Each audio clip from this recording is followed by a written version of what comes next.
Bueno, buenos días a todos y a todas, los que estáis aquí, los que se han conectado vía online. Bueno, yo os voy a hablar de legumbres y de hongos y no voy a hablar, así son dos alimentos muy diferentes, parece que os voy a hablar de un plato combinado, pero realmente voy a hablar de estos dos alimentos porque son con los que trabajamos principalmente, son los materiales con los que trabajamos principalmente en el Centro para la Calidad de los Alimentos de Línea CSIC, que está como indicado, para los que no lo sabéis, enfrente de este edificio. La dieta mediterránea, bueno, pues poco tengo que decir de lo maravillosa, que es muy rica, muy saludable, muy sana y además también es muy importante culturalmente para muchos territorios. Las legumbres y los hongos forman parte de la dieta mediterránea.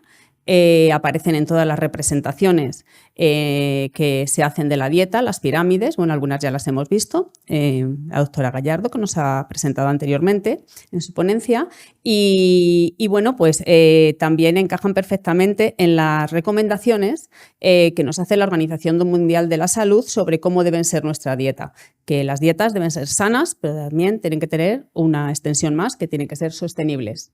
Y bueno, de todas estas recomendaciones, a nivel nutricional nos recomiendan que consumamos un 75% de alimentos de origen vegetal. Para ello, siguiendo la legislación española, pues podemos clasificar los alimentos vegetales como aparecen en la diapositiva. Dentro del grupo, las setas aparecen como alimentos vegetales dentro del grupo de las hortalizas, porque bueno, pues aunque son del reino fungi, pero bueno, están incluidas dentro de los alimentos vegetales. Y luego tenemos el grupo de las semillas, que estarían incluidas las legumbres. Las legumbres las precede su fama de un alimento muy sano y muy saludable y muy sostenible, pero bueno, la realidad es que cada vez consumimos menos legumbres. La población cada vez las consume menos. Las legumbres son una excelente fuente de nutrientes, como todos sabemos, principalmente pues, por su tiene un elevado contenido en proteínas, hasta un 40%, dependiendo de qué legumbre estemos hablando. Tienen un perfil aminoácidico bastante interesante, son ricas en lisina, tienen un contenido en hidratos de carbono de hasta un 60%, destacando el almidón y los galactósidos de la familia de la rafinosa. Además, tienen un muy bajo contenido en grasa, menos de un 7%.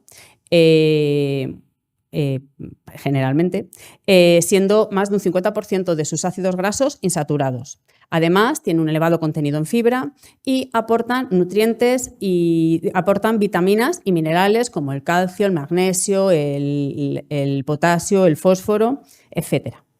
El valor nutritivo de las legumbres que consumimos habitualmente y en general varía mucho dependiendo del género, de la especie y de la variedad que estemos tratando. Además, también influye en su composición nutricional las condiciones ambientales en las que se desarrollan, en las que crecen. En esta tabla podemos ver alguna de la composición nutricional de algunas de las legumbres con las que nuestro grupo más ha trabajado, que son las que se consumen principalmente en España. Y bueno, pues podemos ver, por ejemplo, destacar que los altramuces, los lupinos y la soja son los que mayor contenido en proteína presentan. Luego podemos ver que, por ejemplo, las lentejas y la soja presentan un elevado contenido en fibra comparado con el resto de las legumbres. Y bueno, podemos ver que, bueno, pues, que varían bastante entre ellas. Siempre siguiendo pues eso, esos patrones de fuente de nutrientes que tienen. Las legumbres, por otro lado, las legumbres, aparte de todos estos nutrientes, como ocurre en todas las plantas, existen miles o cientos de miles de sustancias que también están presentes en ellas y que en el caso de las legumbres durante mucho tiempo se estudiaron por su efecto negativo y en la alimentación, tanto humana como animal. Pero después se han ido avanzando en estudios y se ha visto que tienen un efecto positivo y que pueden ser beneficiosas para la salud humana. Y algunos de ellos, por poner algunos ejemplos, pues los inhibidores de tripsina, por ejemplo, que siempre se estudiaron por su efecto porque impedían la digestión de las proteínas y deprimían el crecimiento.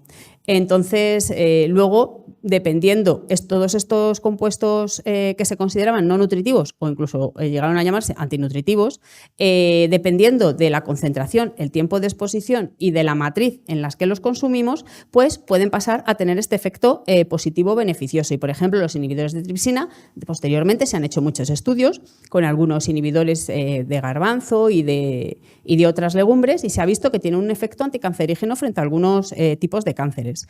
Por ejemplo, las lectinas, que bueno, pues, se consideraban depresores de crecimiento y podían producir incluso la muerte, pues luego se ha visto que tienen efecto insulinomimético y pueden utilizarse como probióticos. Por ejemplo, también los alfa-galactósidos, que los alfa-galactósidos, bueno, que por ejemplo en los garbanzos están en más elevada concentración, pues producen la flatulencia que bueno, pues se consideraba pues un efecto negativo, pero se ha visto que este mismo efecto, dependiendo de lo que he dicho, la concentración, el tiempo de exposición y las matrices con las que los consumimos, pues puede ser utilizados como prebióticos y se ha visto que reducen el colesterol.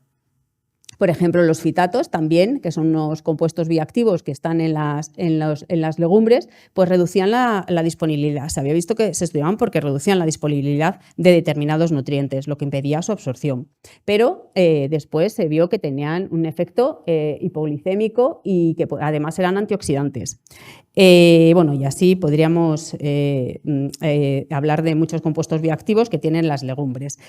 También, como he hablado de los nutrientes, de la composición nutricional, los compuestos bioactivos de las legumbres varían mucho dependiendo del género, la variedad y de la especie que estemos hablando y también de las condiciones ambientales. Aquí tenemos algunos de ellos, pero bueno, que varían bastante entre unas legumbres y otras. Bueno, pues yo creo que queda claro que todos teníamos claro que las legumbres son muy importantes y a nivel de nuestra dieta y también culturalmente siempre han sido muy importantes y se han consumido bastante en el área mediterránea. Las setas, bueno, los hongos o setas, también son una fuente de nutrientes muy importante. La mayor parte de los hongos, son más del 80%, es agua. Y luego lo que más tienen son proteínas dentro ya de esa materia seca. Tienen un perfil aminoácidico, tienen 9 aminoácidos esenciales. Los principales son el ácido glutámico, el aspartico y la arginina. Pero cabe destacar que contienen también cantidades de ornitina y ácido gamma aminobutírico que no se encuentra fácilmente en los alimentos y que se utiliza y que tienen efecto como neurotransmisor y precursor de la arginina, respectivamente. Además, aportan fibra y, bueno, también, bueno, y el principal componente son los hidratos de carbono como nutriente y el azúcar que más se encuentra el principal azúcar que encontramos en las setas es la trealosa. Y bueno, también nos aportan fibra, vitaminas y minerales, y algunas de las vitaminas, pues por ejemplo la vitamina B, E y D, bueno, porque no es fácil algunas de ellas encontrarlas en alimentos que no son de origen animal.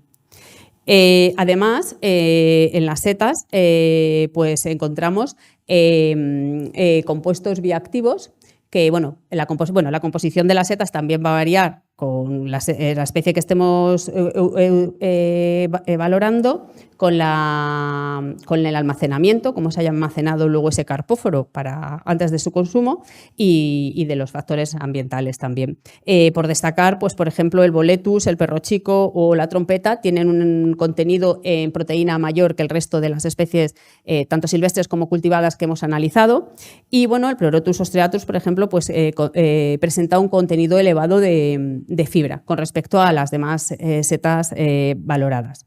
En cuanto a los compuestos bioactivos, en las setas también tenemos muchos compuestos bioactivos. De hecho, en nuestro caso solo hemos estudiado setas comestibles que están permitidas consumir en España. Pero bueno, en Asia, en China, las setas se han utilizado siempre como en medicina. Entonces, bueno, se había visto ya previamente, había esos trabajos de todos esos valores en nuestra salud, beneficios para nuestra salud que podían tener las setas. Y bueno, pues de compuestos bioactivos que puede haber en setas, pues hay inhibidores de tripsina, lectinas, proteínas inmunomoduladoras, betaglucanos, compuestos fenólicos, glicoproteínas, por ejemplo el ergosterol, que el ergosterol es provitamina D2, que como hemos dicho es complicado encontrar la vitamina D en alimentos que no sean de origen animal.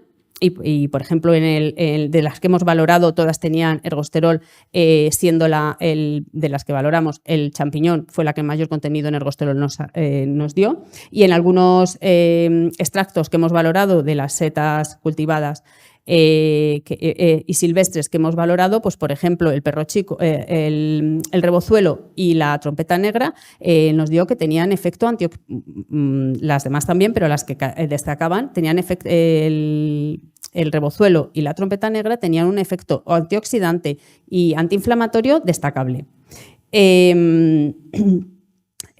Nosotros en el centro lo que intentamos hacer pues, es desarrollar nuevos alimentos que sean más saludables y más sostenibles. Para ello utilizamos nuevas técnicas de procesado, como puedan ser por la extrusión, la despresurización instantánea controlada, las altas presiones, la impresión 3D. Y a partir de ello intentamos elaborar alimentos que puedan ser muy útiles y más sanos para la sociedad. Algunos de los proyectos en los que hemos elaborado algunos de estos alimentos, pues por ejemplo elaboramos unos snacks sin gluten que los elaboramos eran snacks de arroz que fortificamos con judía o guisante y con garrofa. Con ello conseguimos unos snacks que eran mucho más saludables y equilibrados que los comerciales, porque aumentábamos bastante la proteína y la fibra. Y además, cuando lo dimos a valorar, hicimos un análisis sensorial mediante catas con un panel de expertos que tenemos en el centro, pues salieron bastante bien valoradas. Con respecto a la valoración fue alta y también comparadas con algunas snacks comerciales con una composición similar. También elaboramos pasta. Los snacks los elaboramos en extrusión con calor, extrusión-cocción, y la pasta con una extrusión en frío. Elaboramos pasta a partir de judía blanca, arroz y garrofa.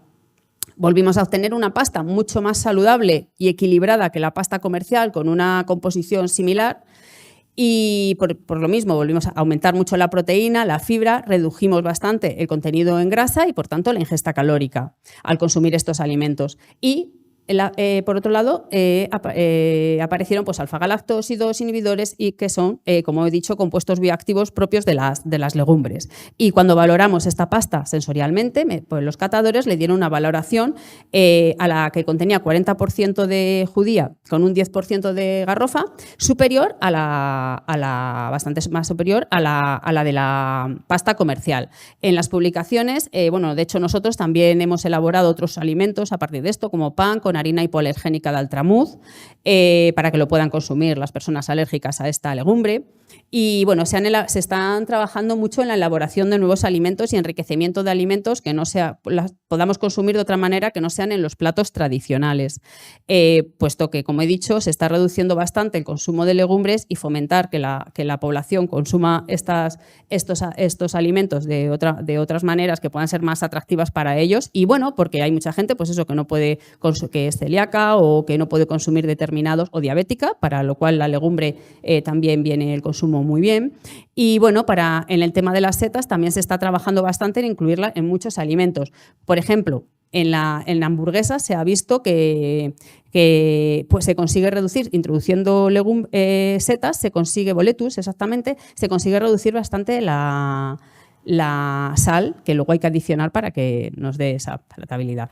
Y bueno, se está trabajando bastante, por eso nosotros desde el centro estamos trabajando bastante en el desarrollo de estos alimentos a partir de legumbres y setas, porque se complementan muy bien Tienen muy buen índice de digestibilidad y de calidad de la proteína, ambos materiales, se complementan muy bien. Como he dicho, pues, nos pueden aportar vitaminas que no son fácil encontrar en alimentos de origen animal y bueno, pues trabajamos en generar nuevos alimentos que no sean alimentos ultraprocesados, pero que sean alimentos más sanos, más saludables y sostenibles y puedan ser alimentos con etiquetas blancas, que sean todos elaborados a partir de alimentos sanos y que sean naturales.